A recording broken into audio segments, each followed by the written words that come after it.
Hello everybody! Today we are going to be discussing the tragic story of cycling biz having a good idea, implementing it, having it rejected by the market, and then re-implementing it in a slightly different form 20 years later and having it more or less accepted. What we are going to be discussing today is the story of narrow range triple.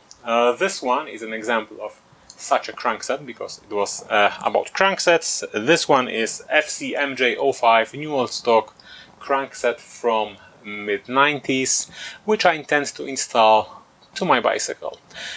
But before I do, let's take a quick peek at this magnificent thing.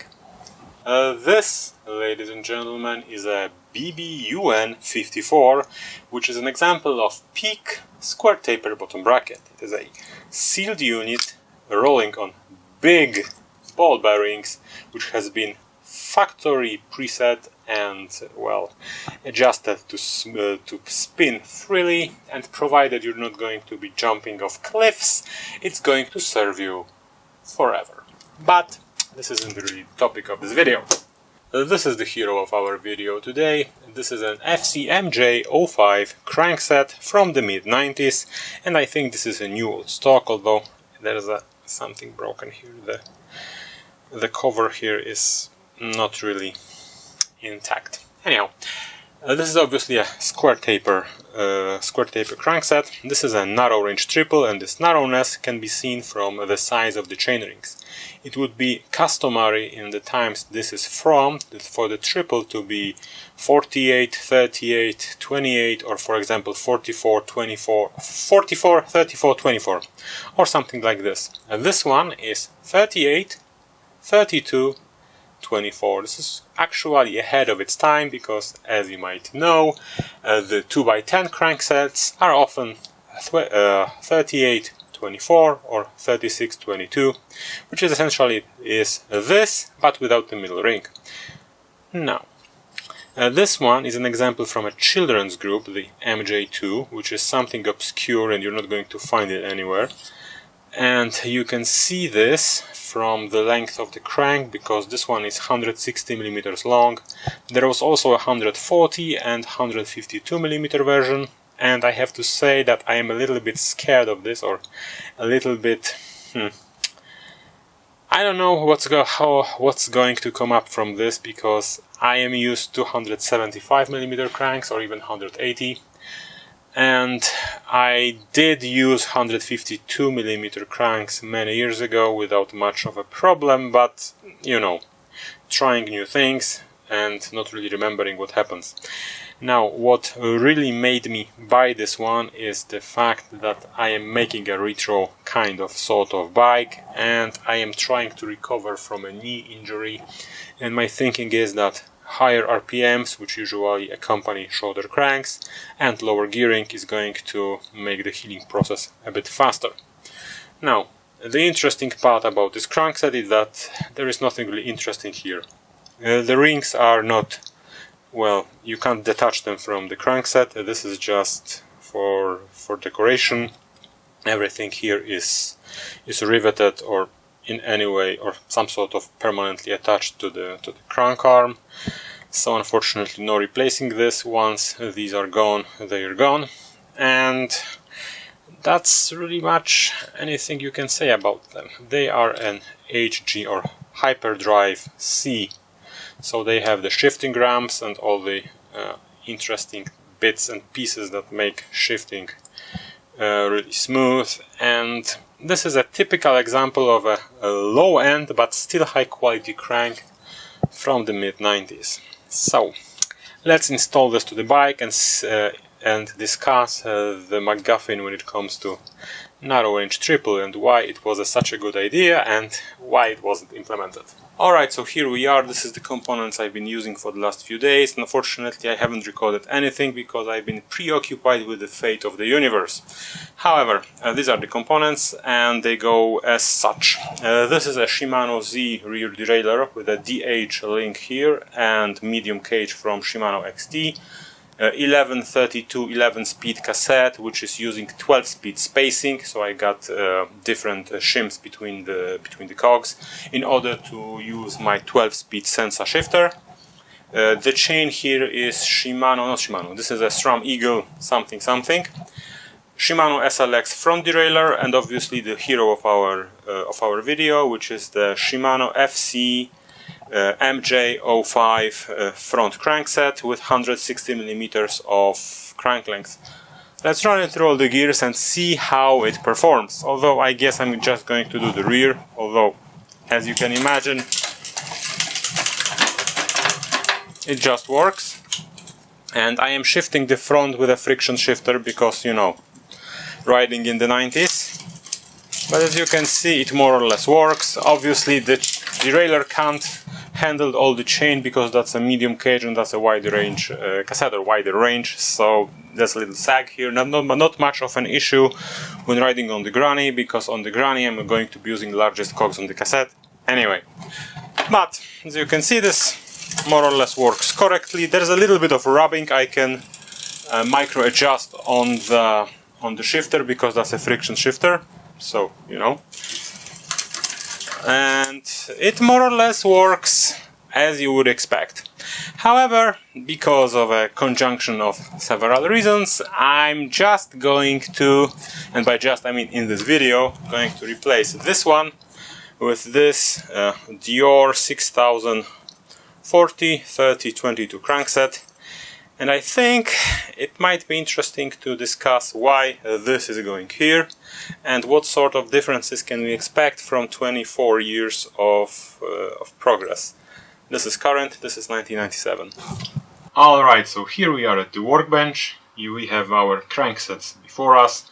This is an FC MJ05 from the year 1997, essentially a children's version of an Altus from that particular era, which would be FC MT91. Narrow range triple, which was a foreshadowing of something that came later. I'm going to discuss this later in the video. 38, 32, 24. This is a Shimano FCM 6000 compact triple, essentially meant for a 29er, which is a 40, 30, 22. And this one is a Shimano FC MT210 gravel crank, also a Altus level, 46, 30. Now, superficial differences. This one is square taper, which essentially died, but was very popular back then. Even the high-end cranks would use either a Shimano version of a splined interface, so that would be micro spline? No, that would be Truvative. I forgot. Anyhow, it was a dead standard anyway. These two are integrated spindles, and you can already see that integrated spindle has been moved essentially all the way down to the Altus level. I think only Tourney now is using a square taper. So, progress. What else can we see? The superficial difference, once again, is the size of the chainrings, because these two are essentially equivalent, but this one is meant for a different purpose, so it has different chainrings. Design differences between these three.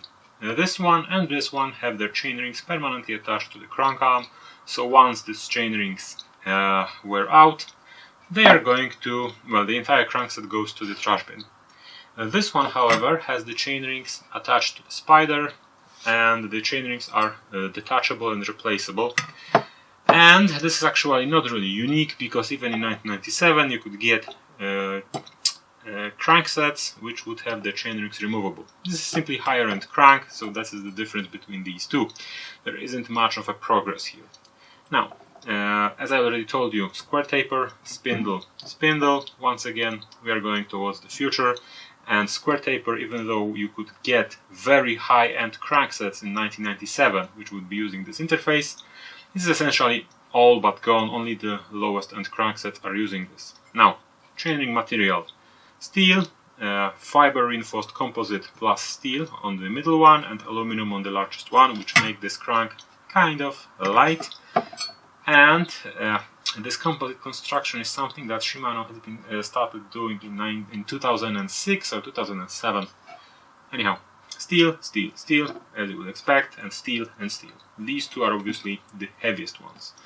The material of the crank arm is aluminum, aluminum, aluminum, aluminum, aluminum, aluminum, as you would expect. Steel in crank arms essentially died in the mid 80s. Only the lowest end garbage would be steel or steel being immersed in plastic as a crank arm.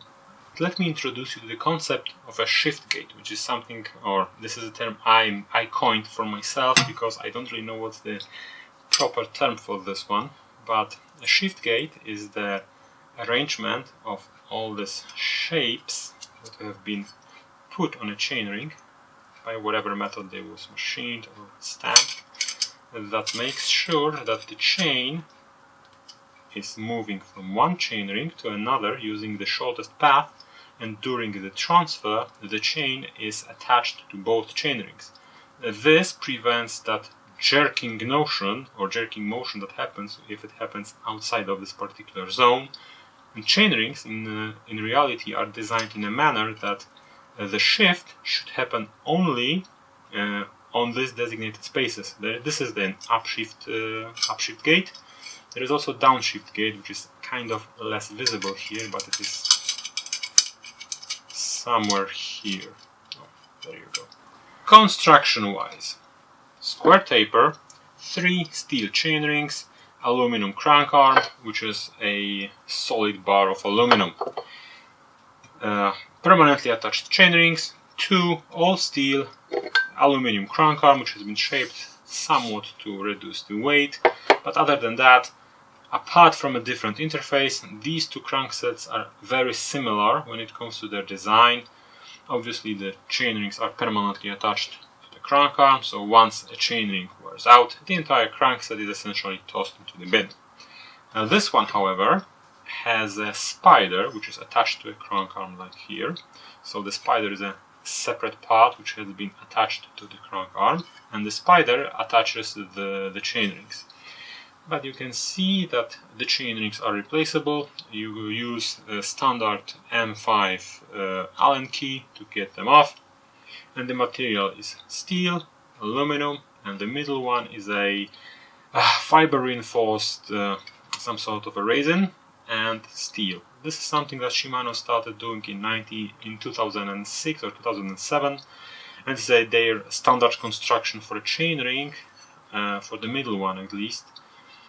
Since then, for the higher end cranksets, and this allows them to lower the weight of the entire thing while making the middle chainring, so the one that sees most wear on most bicycles, to be steel, so it lasts longer.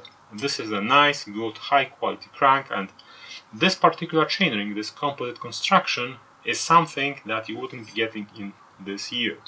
However, detachable chainrings in 1997 were pretty much a standard thing. I even had one STX or C crankset which would have detachable chainrings.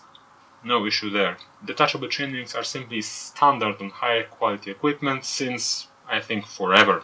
Now if we take a look at the construction of the chainrings on the FCMJ05, you'll notice that there's nothing pinned here, so the entire chainring has been made in a single process of stamping a sheet metal, and the shift gates are simply pieces of the material being shaped in a particular way that makes for a pin that rises the chain from one chainring to another, and it works in pretty much the same principle as this one. This one is a little bit more refined because after 20 years Shimano has been very competent making good chainrings, so in practice this one doesn't shift as fluidly and smoothly as this one. I am simply blown away how good this actually works. But the principles behind them are the same.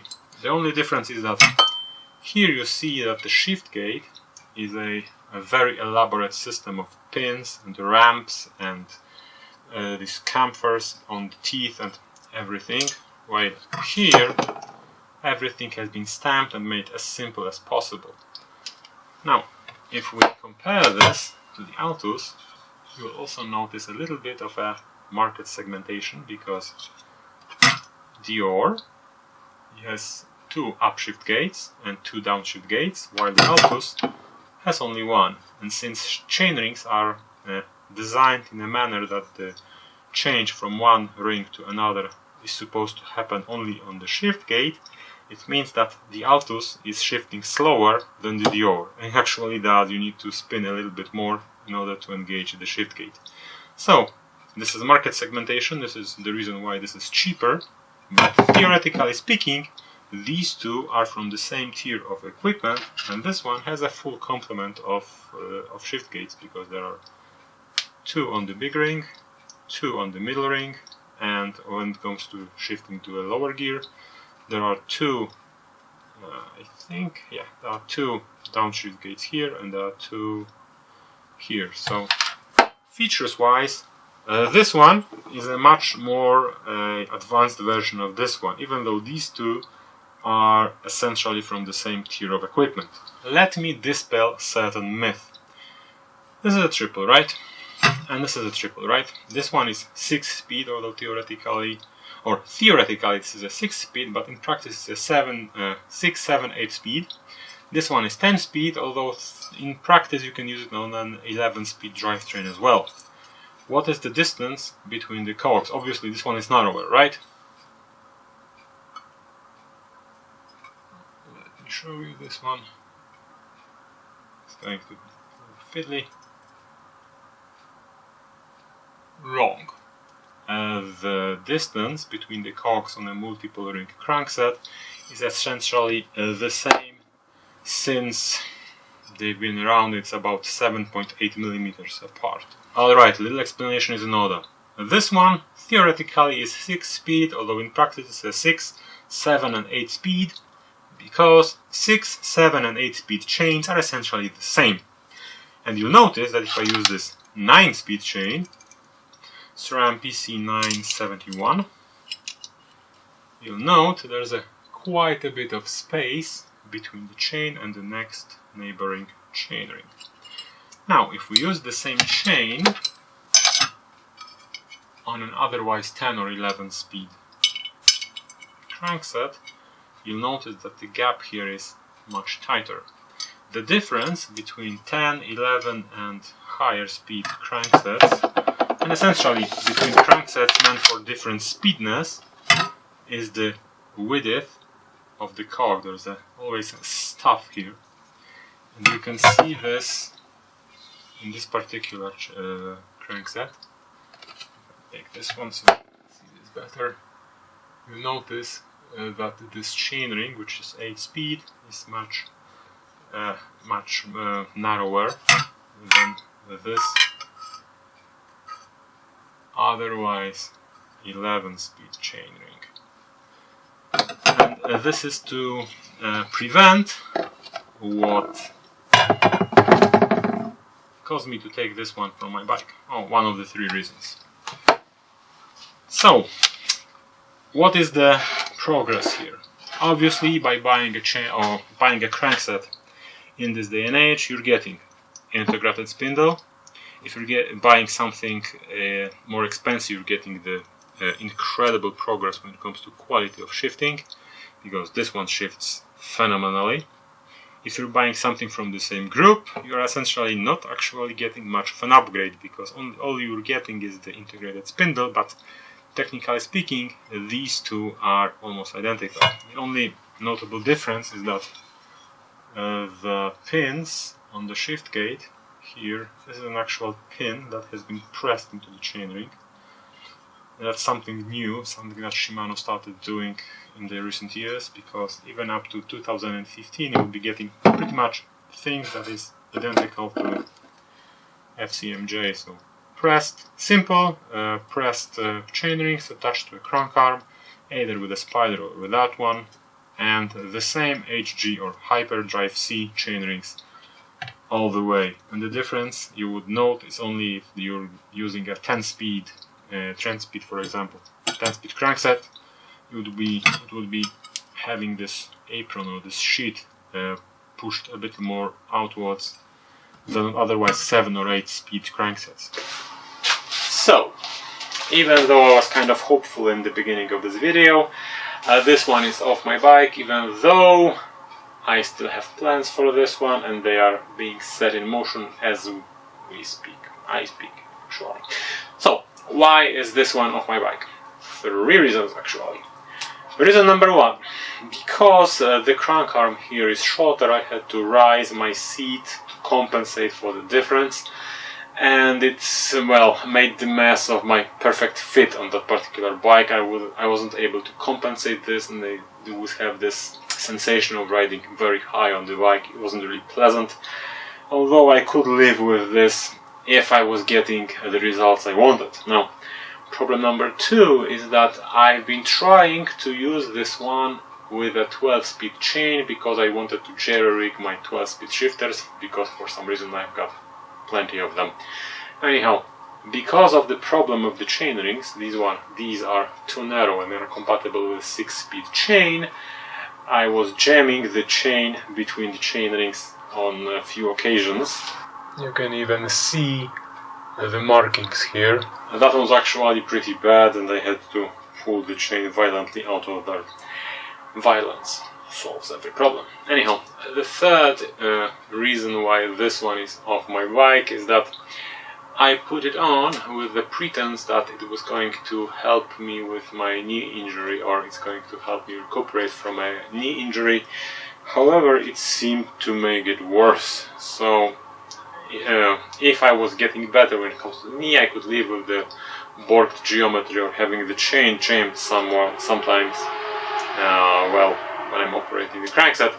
However, if I'm going to also get worse when it comes to my health, well, there was only one reason to get it off, and this is the reason why in the video of riding in the 90s, when I was gloating about my early 90s mountain bike, I was using a completely different crankset, the one you saw before, which is there on the table, and I'm pointing at it even though you don't see it. Alright, and let me explain now the magic behind the narrow range triple and why it was a foreshadowing of something that happened later.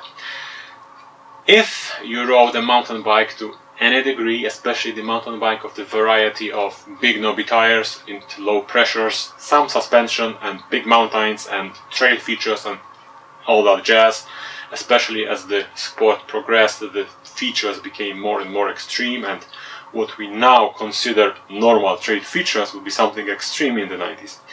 However, if you rode anything like that, I think the term is the gnar. If you rode something like that, you would understand that big chain rings and mountain bikes don't play along nicely. However, in the 90s, your average or usual chainring size on a mountain bike or a higher end one would be 44, 34, 24 or something in that vicinity. On a lower end bikes would be 48, 38, 28 or something in that vicinity.